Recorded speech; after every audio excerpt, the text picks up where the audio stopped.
Hello friends, welcome back to my channel. तो आपका सबसे बड़ा दुश्मन कौन होता है? हम सबका सबसे बड़ा दुश्मन कौन होता है? जैसे ही हम ये सोचते हैं कि दुश्मन, तो हम अपनी बाहरी दुनिया में ढूंढते हैं पड़ोसी, दोस्त, ऑफिस कलीग, रिश्तेदार, यही दुश्मन हो सकते हैं। जैसे हमारा कोई झगड़ा हो गया है तो हम ये सोचते हैं कि सामने वाला हमारा दुश्मन है।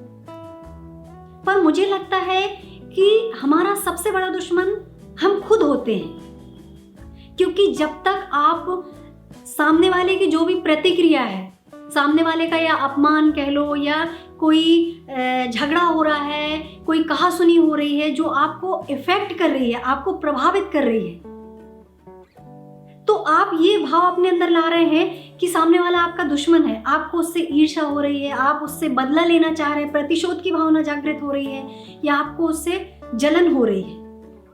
तो ये कब हो रही है? जब आपने उसका जो अपमान है या उसका जो झगड़ा है उसको आपने एक्सेप्ट किया है, आपने स्वीकार कर लिया है। आपका दुश्मन कोई नहीं हो सकता कभी भी जब तक आप किसी भी भावना को, किसी भी जो भाव है उसको आप स्वीकार नहीं करेंगे, तो उनकी जो चीजें आप तक नहीं पहुंच सकती हैं। आपका कोई कुछ नहीं बिगाड़ सकता है। यदि आपकी किसी से कहासुनी हो गई है, मान लीजिए किसी से झगड़ा हो गया है, वही बात को खत्म करिए। पर बहुत से लोग होते हैं अपने मन में ले लेते हैं, फिर जलन की भावना पैदा होती है, ईर्ष्या करने लगते हैं उनसे, सोचते हर वक्त कि किस तरह इससे बदला लिया जाए। पर वाकई में मुझे ऐसा लगता है कि जब तक आप सामने वाले की कोई भी चीजों को स्वीकार नहीं करेंगे तो वो आपका दुश्मन नहीं है। वो आपको कुछ भी भेज रहा है, चाहे वो गाली दे रहा है, वो अपमान कर रहा है, जब तक आप स्वीकार ही नहीं करेंगे, आप लेंगे ही नहीं, तो वो क्या बिगाड़ लेगा आपका? कुछ बुरा नहीं कर सकता है। कोई भी रिश्ता किसी में अनबन होती है, टूट जाता है, तो थोड़ा दुख तो होता है, क्योंकि आपको कहीं ना कहीं उनसे लगाव था, कहीं ना कहीं वो आपकी जिंदगी में शामिल थे, थोड़ी तकलीफ होगी। लेकिन यदि आपने उन चीजों को अपने मन में घर कर लिया तो आप खुद ही परेशान होंगे। सामने वाला तो भूल जाएगा करके, पर आप जो आपको जीवन मिला है उसमें एक निश्चित समय मिला है आपको। आप भी जानते हैं ये चीज कि आप अमर नहीं है। आपको एक निश्चित वक्त मिला है अपनी जीवन में, अपनी लाइफ में, तो अपने लिए कुछ करें, अपने विकास के लिए, अपनी प्रगति के लिए कुछ करें, ना कि इन चीजों में अपना समय बर्बाद करें। क्योंकि जब आप अपने अंदर प्रतिशोध, जलन, ईर्ष्या, इस टाइप के भाव पैदा कर लेंगे तो आपका पूरा मन सिर्फ इसमें लग जाएगा कि किस तरह उससे बदला लिया जाए, किस तरह उसको नीचा दिखाया जाए। आप अपना पूरा जो एनर्जी है उन चीजों में लगाएंगे। आप अपने लिए नहीं सोचेंगे, अपने भविष्य के लिए, अपने परिवार के भविष्य के लिए नहीं सोचेंगे, इस चीज के लिए ज्यादा सोचेंगे। तो इन चीजों से आप दूर रहें। आप बिल्कुल भी उस चीज को अपने अंदर जाने ही नहीं दें। जो बात हुई वहीं खत्म। उसने रिश्ता खत्म कर लिया, उसकी तरफ से फिनिश, हमारी तरफ से भी फिनिश।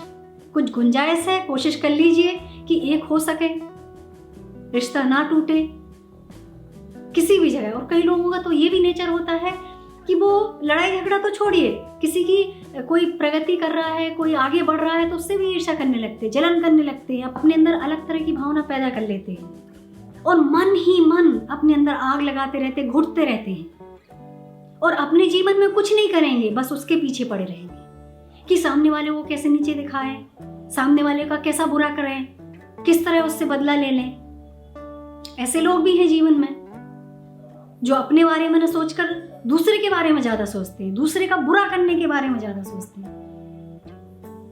तो मेरा यही सलाह है कि आपका कोई भी दुश्मन नहीं हो सकता है जब तक आप उसको दुश्मन के रूप में स्वीकार ना कर लें। और आप स्वीकार ही नहीं करेंगे तो वो आपका कुछ भी नहीं बिगाड़ सकता कभी भी जीवन में। आप अपने भविष्य के लिए सोचें, आगे बढ़ें बस, और कुछ भी नहीं करें। इससे आपका भी अच्छा, आपके परिवार का भी और सामने वाले का भी, वो भी कुछ दिन में भूल जाएगा। अपमान का बदला कभी भी प्रतिशोध से ना लें।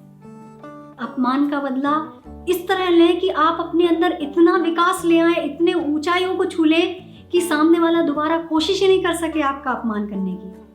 उसको पछतावा हो कि उसने ऐसा क्यों किया। जैसे कई लोग बोल देते ना, अरे तू तो कुछ नहीं कर सकता जिंदगी में, अरे तेरे से तो कुछ नहीं होगा, तू तो यहीं के यहीं रहेगा। तो ऐसा बन के दिखाएं कि उसकी उस बात पर उसको अपने आप पर हंसी आए, वो दोबारा ऐसी कोशिश करने का कभी सोच भी नहीं सके, अपने अंदर इतना विकास लेकर आए।